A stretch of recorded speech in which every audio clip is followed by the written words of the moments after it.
ಗೆ ಸ್ವಾಗತ. ಇನ್ನು ಶಿಕ್ಷಣದ ಕಡೆ ಬರ್ತಾ ಹೋಗೋದಾದ್ರೆ ಅದಕ್ಕಿಂತ ಮುಂಚೆ ಈಗ ರಾಜ್ಯದಲ್ಲಿ ಗ್ಯಾರಂಟಿ ಪರ್ವ ಶುರುವಾಗಿದೆಯಲ್ಲ, ಗ್ಯಾರಂಟಿ ಯೋಜನೆಗಳಿಗೆ ಹಣದ ಕೊರತೆಯಾಗ್ತಾ ಇಲ್ಲ ಅಂತ ಸಿಎಂ ಸಿದ್ದರಾಮಯ್ಯನವರು ಮತ್ತೆ ಸ್ಪಷ್ಟನೆಯನ್ನ ಕೊಟ್ಟಿದ್ದಾರೆ.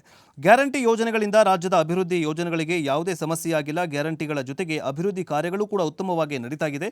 ಆದರೆ ಈ ವಿಚಾರವಾಗಿ ಬಿಜೆಪಿಯವರು ಬರೀ ಸುಳ್ಳನ್ನು ಹೇಳ್ತಾ ಇದ್ದಾರೆ.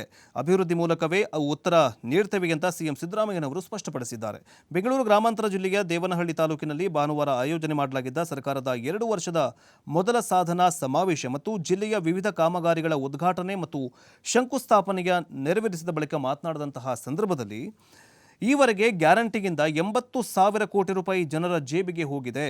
ಈ ಬಾರಿ ಬಜೆಟ್ನಲ್ಲೂ ಕೂಡ 50,000 ಕೋಟಿ ರೂಪಾಯಿಯನ್ನು ಮೀಸಲಿಟ್ಟಿದ್ದೇವೆ.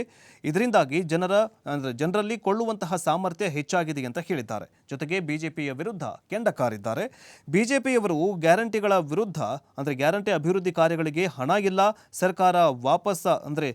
ಸರ್ಕಾರ ಪಾಪರಾಗಿದೆ ಅಂತ ಸುಳ್ಳು ಆರೋಪಗಳನ್ನು ಮಾಡ್ತಾ ಇದೆ.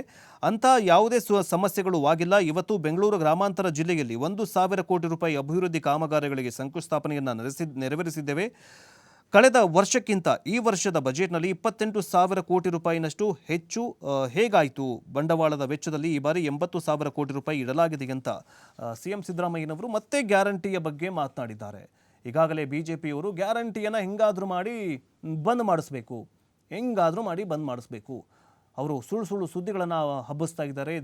ರಾಜ್ಯದ ಸರ್ಕಾರದ ಹತ್ರ ದುಡ್ಡಿಲ್ಲ, ಪಾಪರಾಗಿದೆ, ಹಾಗೆ ಹೀಗೆ ಅಂತ ಹೇಳಿದ್ದಾರೆ. ಆದರೆ ಸಿಎಂ ಸಿದ್ದರಾಮಯ್ಯನವರು ಅಂಕಿಅಂಶವನ್ನು ಇಟ್ಟೇ ಇವತ್ತು ಗ್ಯಾರಂಟಿ ಯೋಜನೆಯಿಂದಾಗಿ ಯಾವುದೇ ಪ್ರಾಬ್ಲಮ್ ಆಗಿಲ್ಲ, ನಮ್ಮ ಹತ್ರ ಹಣನೂ ಇದೆ, ಅದೇ ಥರನಾಗಿ ಆರ್ಥಿಕವಾಗಿ ನಾವು ಕೂಡ ಸದೃಢವಾಗ್ತಾ ಇದ್ದೀವಿ, ಹಂಗೆ ರೆವಿನ್ಯೂ ಜನರೇಟ್ ಆಗ್ತಾ ಇದೆಯಾ ಅಂತ ಸಿಎಂ ಸಿದ್ದರಾಮಯ್ಯನವರು ಹೇಳಿದ್ದಾರೆ.